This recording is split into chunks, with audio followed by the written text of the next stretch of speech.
But what has been over time as a challenge is the implementation. So they're feeling that as we do this work, when we put together the reports, we put together the plans together, but as we do the implementation and monitoring, we leave them behind. And that's why my commitment to say, because currently we do not have a platform where we engage NGOs across the country. We'll have to look at that, look at what provinces are doing or municipalities are the models that we can use, because some of them are sharing. You'd know there's issues like Umamoloko Rose, who are saying she's from a organization called Fed Up. You'd know there's Abahlali Bemjondon. You know there's backyard dwellers as well. So we'd have to bring all these organizations together so that we can ensure that when we plan, when we align our responsibilities and priorities, we have their inputs as well. But we consistently report to them and formalize the structures that we engage so that we can have a uniform way of doing across the country. Minister, with the implementation of the report, will it come with additional funding? How will it work? Look, I don't think it will come with additional funding. It might necessitate reprioritizations. So as we look at what we are doing, the report saying these are the areas that we must improve. One of the things critical for now is how we are implementing our informal settlement program. It's very clear that the process in what we are doing is tedious, needs a review so that there can be efficiency. And what that becomes, it's something else. I do believe that that can still be done within the funds that we have. Is there perhaps maybe a time frame for the implementation? Look, the report is going to you and latest, I think, if I'm not mistaken, by April. April, so we need to move faster to go to cabinet. But for us, the implementation continues. As we are sitting now, there's quite a number of issues that we are dealing with in reviewing how we are implementing our informal settlements. With the municipalities, what is good with the metros is that their budgets is coming to an end. As we go into new environment, into the new financial cycle, we'll have conversations. I mean, their feedback, where they are also giving us feedback to say, while you're giving us this financial support, there are constraints which are making it impossible for us to do. Therefore, we are requesting you as minister to review them. So that will be incorporated. The incorporation of the review of the budget, will it also look at the budget cuts for the human settlement in the city of Cape Town, taking into account, being fire season, the number of informal settlements that have, burnt in this last few months, and the city not being able to provide fire starter kits for people to rebuild their homes? I think there's a confusion about the fire starter kit. Let me clarify. The fire starter kits are a service that's provided by social developments, not human settlements. So I get people saying, no, you've stopped this funding, you have, no, it's not us.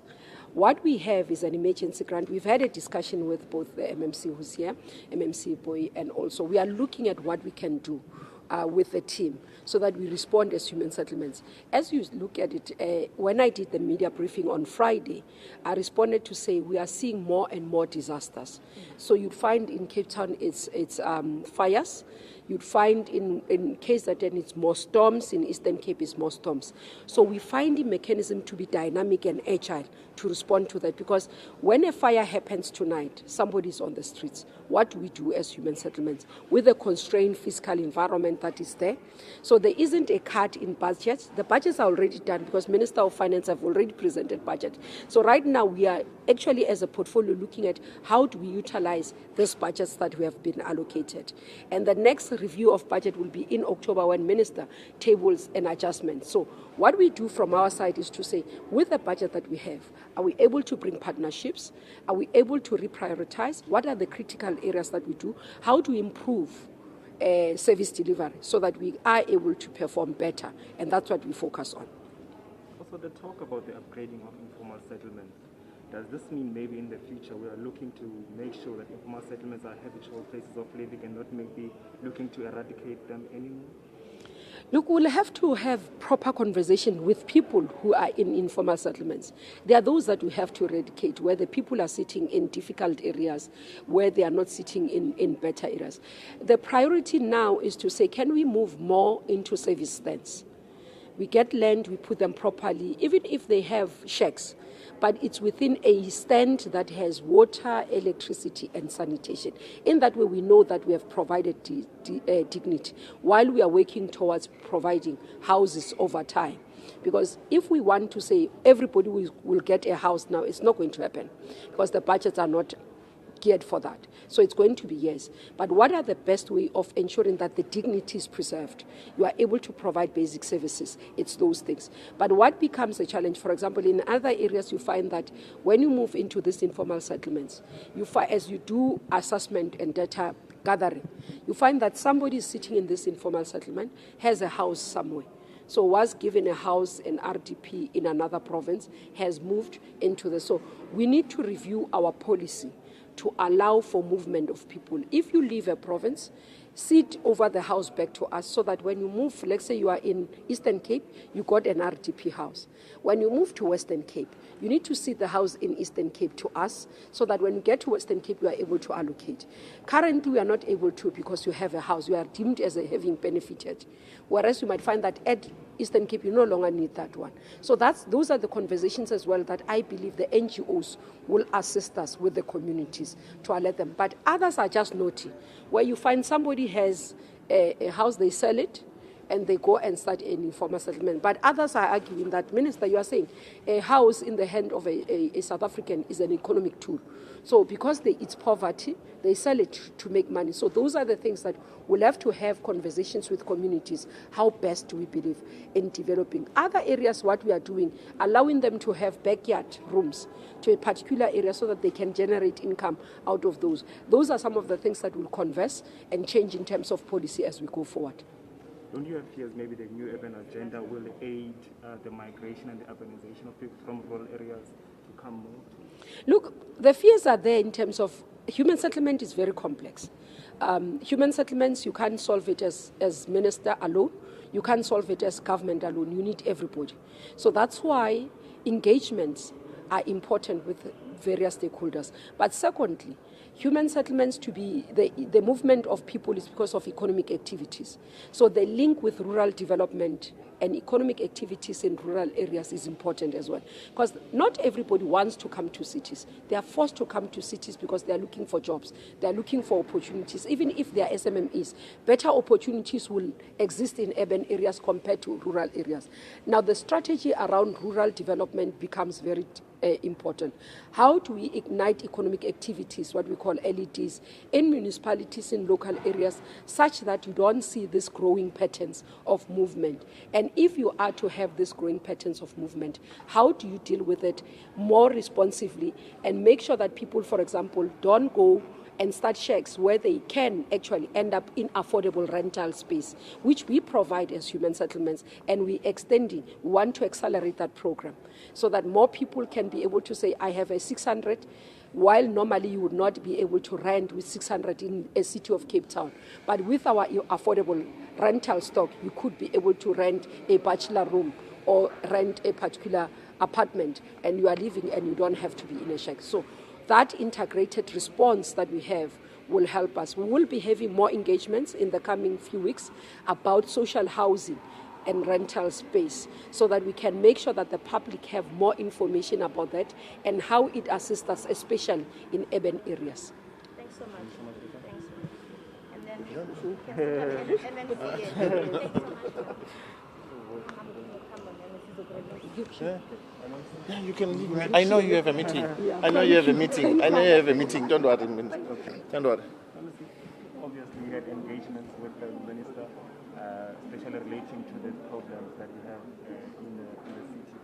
What sort of outcomes came out of that meeting? Well, this is an ongoing process, as you heard from the minister, and of which, as a city of Cape Town, we welcome it. And we're hoping the outcomes thereof will be able to be beneficial to us. Because as you have asked the question, it relates to urbanization. And it's something that is confronting us because what ends up happening is that majority of the people, they get to be in informality. and of which we're facing difficulty on that front. And part of the discussions we had this morning was that how do they now top up the budgets that we have? How do they assist us with the informality? As you would know, that there are many informal settlements that have cropped up during COVID, and we are having that discussion, and we will be concluding with some of the officials today as to how do we package it, how do we make sure that tomorrow those informal settlements going forward, they get basic services, they get clean water, they get sanitation. In some areas, we are able to relocate them. Hope, at least? Is there hope? Well, there's hope because there's a commitment. And what brings me joy is the commitment by the minister, and also with working with the agencies from the department. So the more resources we get, the better for our communities. I just want to find out, who's responsible for the fire starter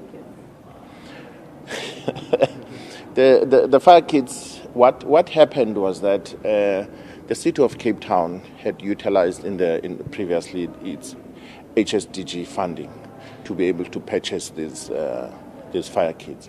Subsequently, Minmec took a decision that this cannot be done by human settlements. This should be the responsibility now of social development. Hence, there was stoppage on our side to utilize that grant. The minister is then referring now to the subsequent decision to then saying social development must take the responsibility, because when people lose their belongings, they lose their structure, they lose beds, they lose passports and everything. So social development, that's why even within the city of Cape Town now, it does not reside with human settlements, it resides with disaster management. So because they better or coordinate, they have the experts to deal with disaster and all those issues. But the confusion got to be when previously we were using our HSDG, so now they said no, we can't utilize that particular USDG. So that is the stoppage, but then social development must take charge of the process. Unjalo ke wena. Okay.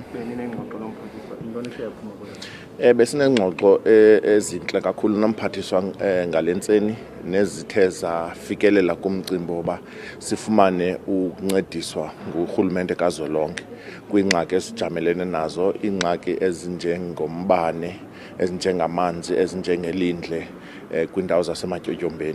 Sifumene ke inkxaso kumphathiswa, amagosa azohlala ngalenjikalanga abonisane indlela yokuthi sikwazi bangoku sithathe inkonzo sizise kubantu bangenazo inkonzo nabantu abangakhange bafumane amathuba ngaphambili.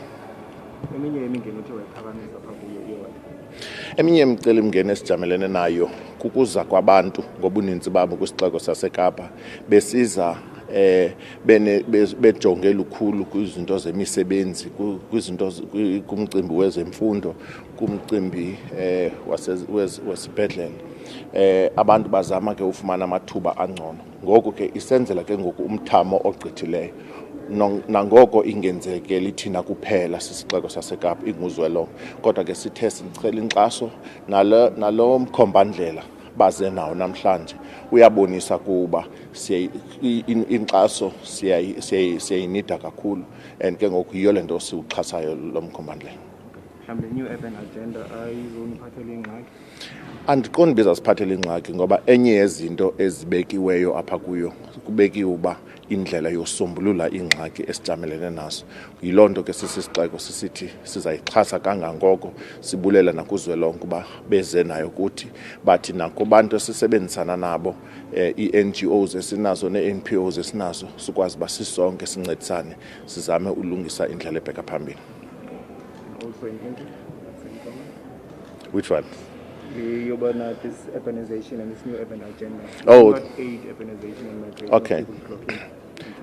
Yeah, the urban agenda, we fully support it as a city, and we have had engagements with the different stakeholders, your NPOs, your NGOs, and we're hoping that it's going to come to a better fruition so that we can see our communities benefiting from it, because it also encapsulates some of the deliverables. Thank you so much. Thank you so much. Thank you. Thanks so much. Thanks.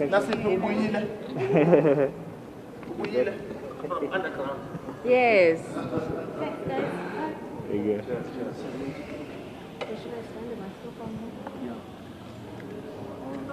Good on you.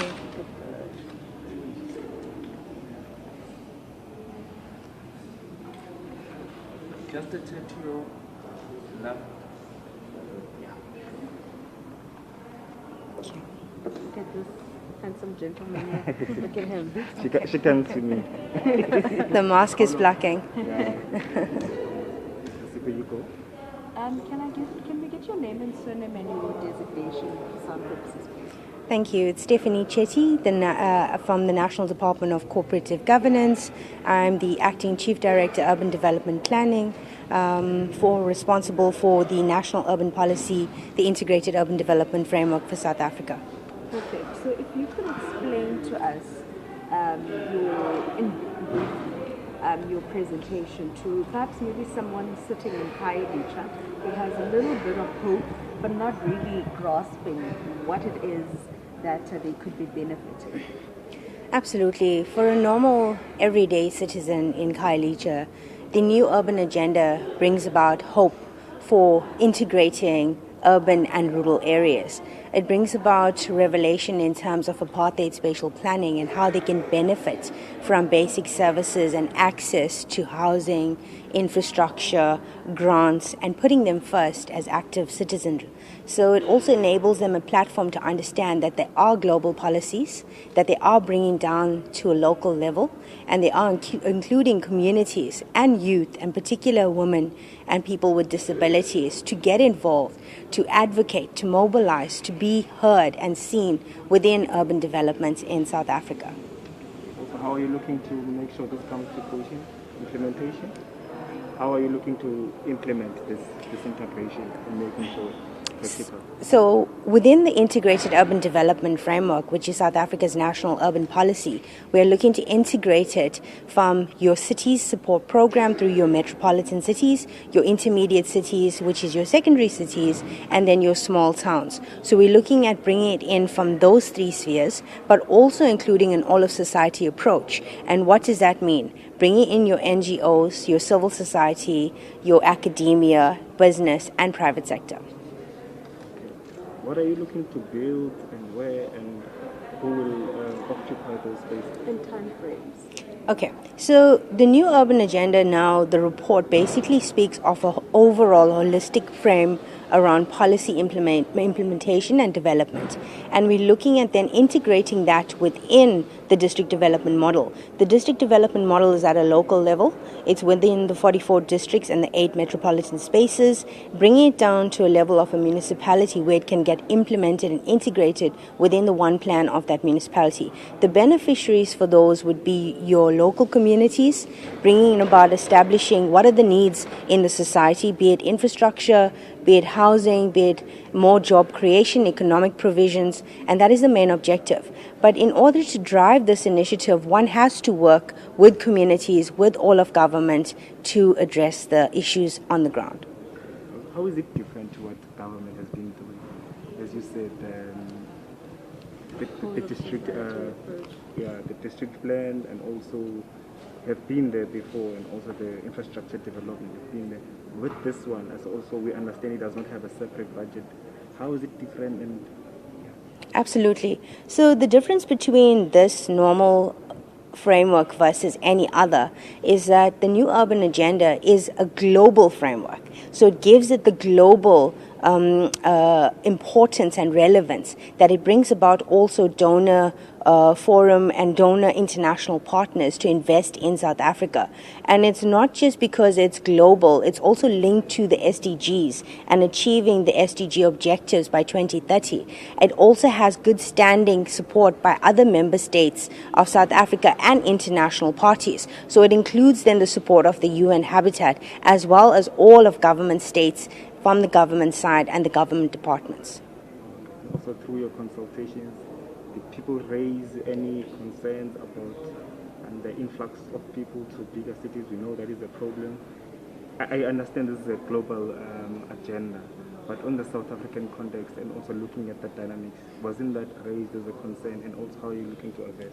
Absolutely. I think the influx of urban to rural in-migration is a concern. The National Department of Cooperative Governance just recently launched at the 4th Shukuma and Zanzi EU Dialogue, Democracy in the Context of Culture, the Small Town Regeneration Strategy. So the Small Town Regeneration Strategy, apart from looking at development and renewing and regeneration of the local economy, it's also looking at integrating, bridging the gap between urban and rural. It's also looking at putting people at the center of implementation and involvement and advocating for a community participatory approach. So the strategy can be available at the Department of Cooperative Governance website for further reference.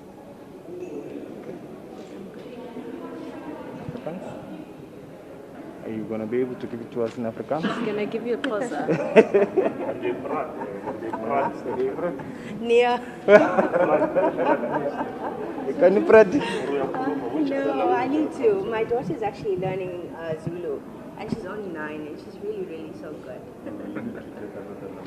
I need to. The pressure. Yeah. Thank you very much, guys. Actually, the proper spelling of your name. It's Stefani. So it's S-T. S-T-E-F-A-N-I-E.